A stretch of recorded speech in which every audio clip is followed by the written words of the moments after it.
قسمت کا لکھا ہوا ہر شخص کو ملتا ہے، یہ بات طے ہے۔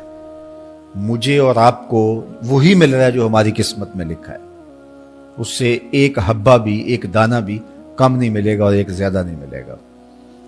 صحیح حدیث ہے، بخاری کی دیگر کتب حدیث میں موجود ہے، جب بچہ شکم مادر میں 120 دن کا ہوتا ہے تو 4 ماہ کا جب بچہ شکم مادر میں ہوتا ہے تو اس کی روح پھونکی جاتی ہے، تو فرشتہ آ کے اس کی عمر بھی لکھ جاتا ہے، اس کا شقی و سعید ہونا بھی لکھ جاتا ہے اور اس کا رزق بھی لکھ جاتا ہے۔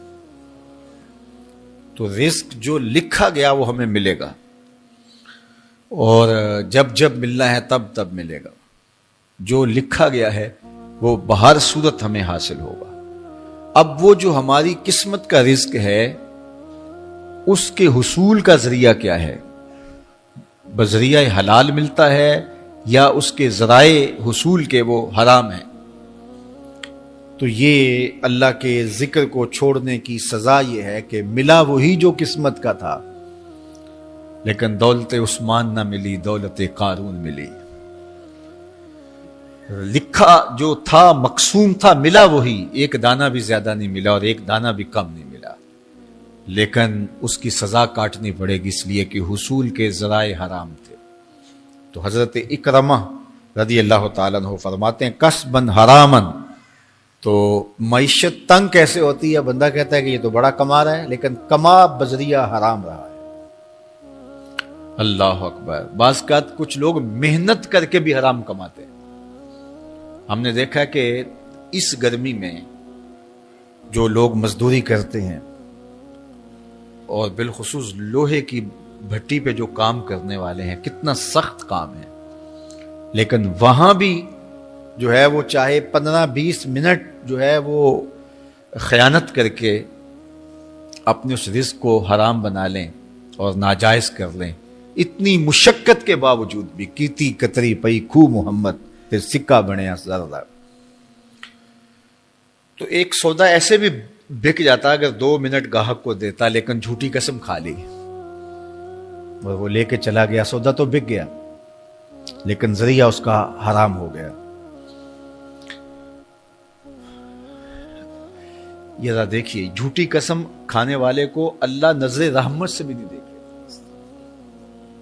اتنی بڑی سزا ہے اس کی۔ اور نہ بکتا کوئی اور آ کے لے جاتا، جو قسمت میں لکھا ہے وہ تو آپ کا ہر صورت میں ہوگا، لیکن کچھ لوگوں کو اللہ کے ذکر کو چھوڑنے کا نتیجہ یہ ملتا ہے کہ پھر وہ ان کے ذرائع آمدنی جو ہوتے ہیں، محنت کے باوجود بھی کسب حرام ہو جاتا ہے کسی نہ کسی وجہ سے۔ کئی لوگ دودھ اکٹھا کرتے رہتے ہیں، آخر میں ایک قطرہ پیشاب کا ڈال دیتے ہیں۔ سادہ مثال آپ کے سامنے رکھو، کتنی محنت سے وہ کیا تھا، تو اپنی ساری محنت کو ضائع کر دیتے اور حرام کا ٹانکا لگا دیتے، ایک قطرے سے وہ سارا ضائع کر بیٹھتے۔ تو یہ اللہ کے ذکر سے منہ موڑنے کا نتیجہ ہے۔ جب تمہارے دل اللہ کی یاد سے خالی ہو جائیں گے، تمہاری زندگیوں میں قرآن نہیں ہوگا، تمہاری زندگیوں کے اندر اسلام کے اجالے نہیں ہوں گے، تو پھر نتیجہ کیا ہوگا کہ معیشت دنک کیا ہے؟ کسبن حرامن۔ دوسرا معنی کہ تنگ زندگی، تلخ زندگی، جو حضرت عبداللہ ابن عباس سے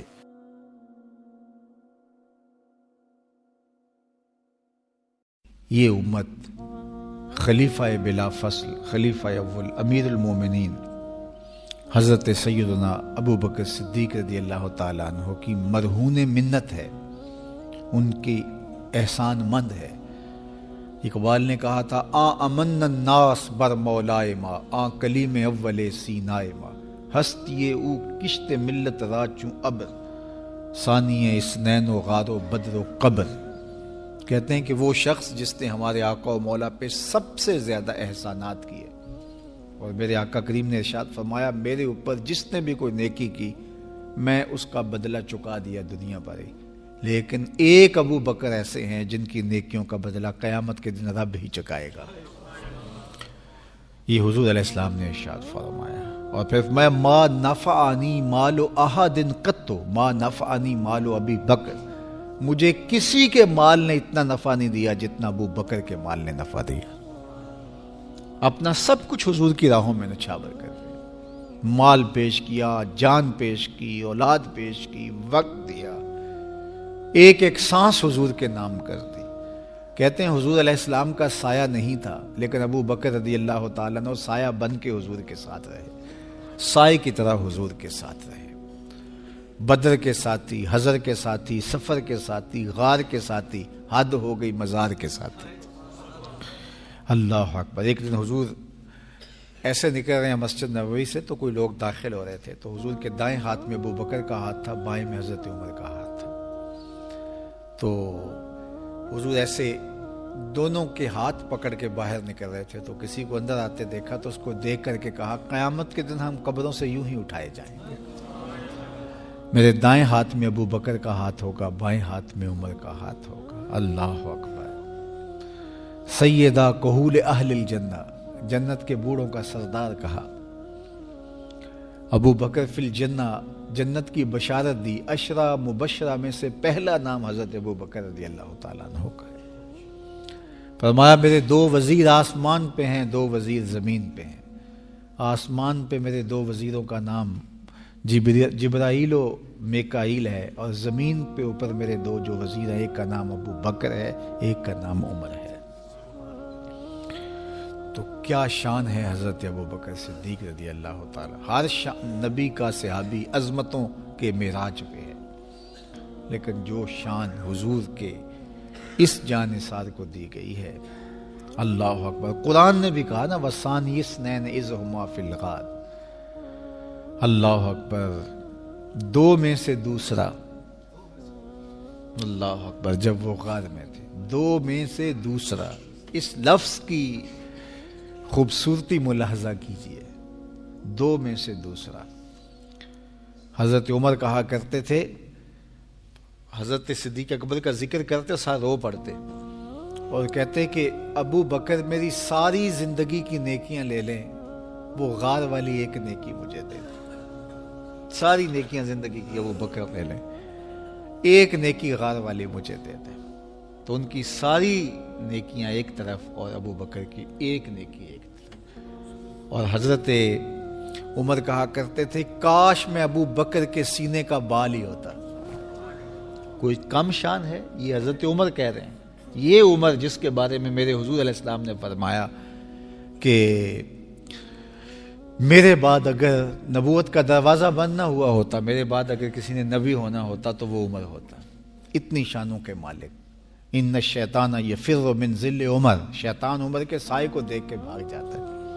وہ عمر کہہ رہے ہیں کاش میں ابو بکر کے سینے پر اگا ہوا بال ہی ہوتا.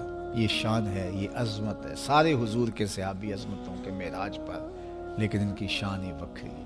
کسی پنجاب شاعر نے کہا کہ سارے یار نبی دے سونے، نہیں کوئی اینا یاراں ورگا، نہ کوئی ہویا نہ کوئی ہوسی، اینا جان نثاراں ورگا، نہ اس دھرتی پیدا کیتا، اینا یاراں ورگا، اعظم شان صدیق کی دساں اکو یار ہزاراں ورگا. وہ عظمتوں کی کس معراج پہ امن الناس بر مولائے ماں، کلیم اول سینائے ماں، ہستی او کشت ملت راچو ابر، ثانی سنین و غار و بدر و قبر. بدر کے بھی ساتھی، قبر کے بھی ساتھی، مزار کے بھی ساتھی، غار کے بھی ساتھی. اور اسلام کی کھیتی کے لیے ابر بہار کی طرح برسے اور سیراب کر گئے. اور اس امت کے لیے انہوں نے جو کام کیا وہ انہی کا مقصوم